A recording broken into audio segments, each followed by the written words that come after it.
Hi, welcome to the latest vidcast using new and emerging technology. I'm going to look at a tool that I feel will help learning providers to meet the requirements of the new Equality Act that came out in October 2010. In particular, the equality and diversity side of things, where a lot of learners that we come across are not happy with written English and or writing English, but are quite happy to communicate and do understand spoken English. The tool that I'm going to look at will enable learning providers to upskill their learners so that they can access the online presence that the learning provider offers in the way of blogs, wikis, etc. By using this tool to translate it into their own language, which obviously will speed up their understanding, their reading, and hopefully their responses as well. I've experimented with this on my website, which is aclJohn.com, and the tool that I'm going to look at is here. Put a box around the outside so you can see where I'm talking about. It's Microsoft Translator. The language currently that it will translate into is Polish, but you can choose from quite a long list here by clicking on the little drop down button. And when you've chosen the language that you actually want to convert the web presence into, then you can actually click on that little button and I'll demonstrate what happens. Two other things while we're on this image. I'll just change the color of the tool to blue so that you can see the difference. By clicking on that little button there, you can actually go to the website where you can actually find out how to embed this tool into your web presence, and or by clicking on to this part of the tool there, we can actually go onto a website which will enable learners to actually go on to other websites and have those translated, even if they do not have this widget embedded onto their website. So that's what we'll go through. Okay, here we go. We can choose a language ranging from Arabic to Bulgarian to Czech to Dutch to Estonian to French to, I'm just going through the alphabet as you can gather, Greek to Hebrew to Italian, Japanese, Korean, Latvian, Norwegian, Polish, Portuguese, Russian, etc. I've chosen Portuguese for some reason, don't know why, I just happened to click on it. All we need to do, and again you need to look at the website as I do this, first of all is to click translate this page. And the first thing to notice is that at the top of the page we have a toolbar that appears saying English to Portuguese, and that toolbar will actually stay as I move through the various pages on my website. Okay. Now you will notice if I zoom in that the website has been translated. Let me just escape and go back again so you can see it. It has been translated, including the menus on the left-hand side. Obviously, things like this, which is an image itself, that's not being translated. But generally speaking, any text will be translated. I know that there are going to be some people who are going to say, yeah, but what's the translation like? The translation, from talking to learners whose first language isn't English, does help them considerably. It may not be perfect, but that is down to the language that's used on the websites and the web presence in the first place. If it's colloquial English, then it's a little bit more difficult to translate. So again, it does need a little bit of thought and planning as to exactly what you do. But it is so much better for the learners whose first language isn't English to be able to actually translate it into a language that they have far greater understanding of. If I click, by the way, on the original down at the bottom here, it will actually go back to the original text. Let me just choose something that perhaps is a little bit more striking. Let's choose Japanese and do a translation with Japanese. Again, the tool comes up saying it's translating to Japanese, and you will notice that that's exactly what's happened. I found this very useful, and a number of people who subscribe to the magazine, for example, and to other resources that I produce have found this useful as well. Okay, let's go back to the original. If I click, for example, onto Microsoft Translator, it will take me through to what's called Bing Translator. I'll just zoom in on the corner so you can see. And you'll notice that it has got a number of things here. It has, for example, translate from, and it says auto detect. I find that incredibly useful. If I get feedback on a vidcast that I've done in a language that I don't recognize, it will auto detect it and tell me what that language is. So that's a plus. And it's going to translate it into English. And again, you could choose a language that you are happier with. If you were a learner from one of the European countries, let's say French, you could translate it into French. It's entirely up to you.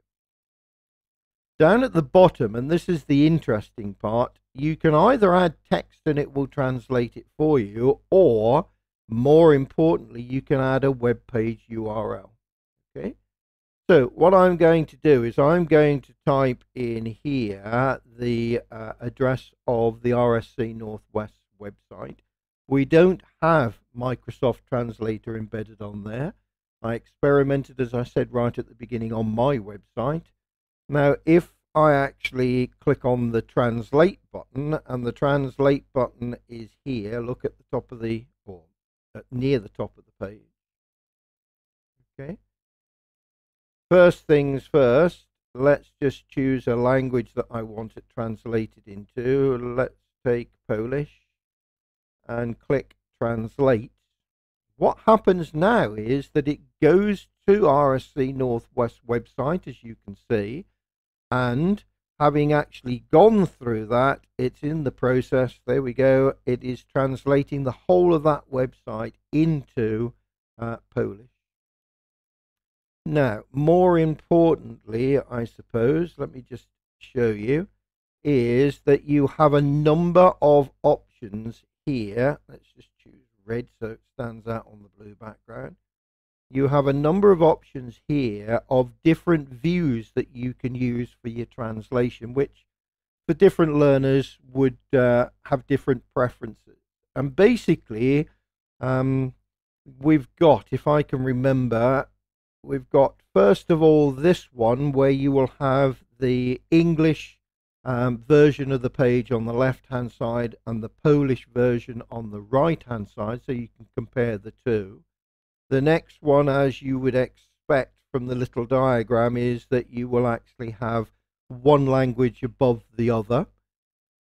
The third one, I believe, is I'll have to check in a minute, is either in the original language, and as you move your mouse over, so you get the text translated into the language you've chosen. And the other one is the other way around, where it translates it and you move your mouse about and it will show you the original text in the box. So those are the four choices that you've got. So at the moment, it is actually showing you Polish translation. If I click on the side-by-side button, just wait for it to happen. There is the English on the left-hand side, and on the right-hand side, when it decides to translate, hopefully, yeah, there you go, it started to translate now. it will be in the Polish. So you've got a comparison side by side of the two. That may well help people who are learning a new language to get their head around that. So it's not just about people whose first language is, in this case, Polish. It could be somebody who's learning Polish and obviously taking English that they do understand and looking at the Polish as a comparison. If I click on the next button, top and bottom, you get the same sort of thing. I don't particularly like this one because I find it distracting, and the other one catches up in the end. I've scrolled down the page. The top one is in English, the bottom one here is in Polish. The third option, bear with me while it reloads, taking a little bit of time. Okay, you move the mouse over to see the translation. So if I go over business processes, you'll see that in that little box, I'm going to zoom in so you can see it. There you go. Okay, that little box has now got the translation of business processes there. And wherever you move the mouse to, waiting for it to clear, wherever you move the mouse to, it will actually translate it into their own language, whichever language they have chosen. Okay, and finally, as you'd expect, this one does the translation, but when you move your mouse over it, it shows you the original text that went with it. So that gives you quite a lot of choice. Okay, let's close that one down. Back on my page again, that was clicking on Microsoft Translator where my pointer is at the moment. As I said earlier on, if you click on this symbol here, and again I'll show you where I mean, that one there, okay, hopefully you now can see which one I'm talking about.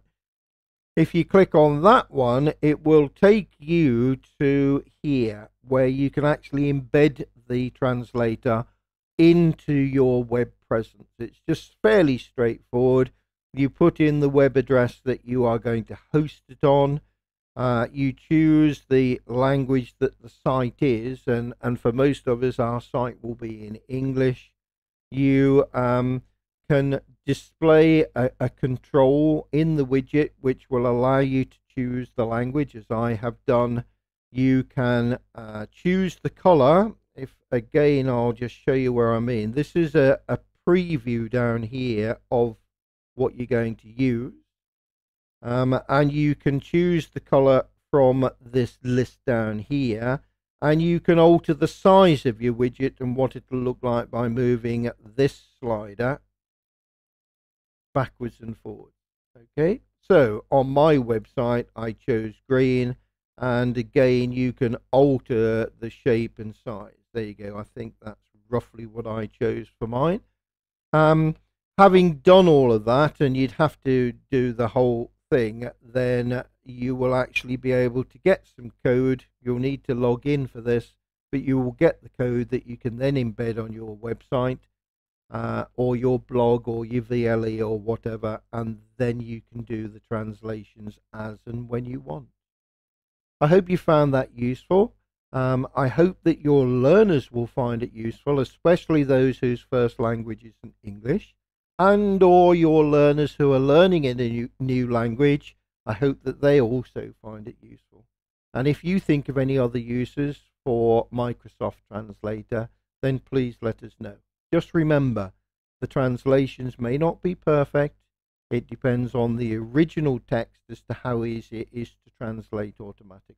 And we're not in the process of trying to replace those people whose job it is to do translation. It's to enhance the learning for the group of learners whose first language is not English and who find reading and writing English difficult. That's all for now.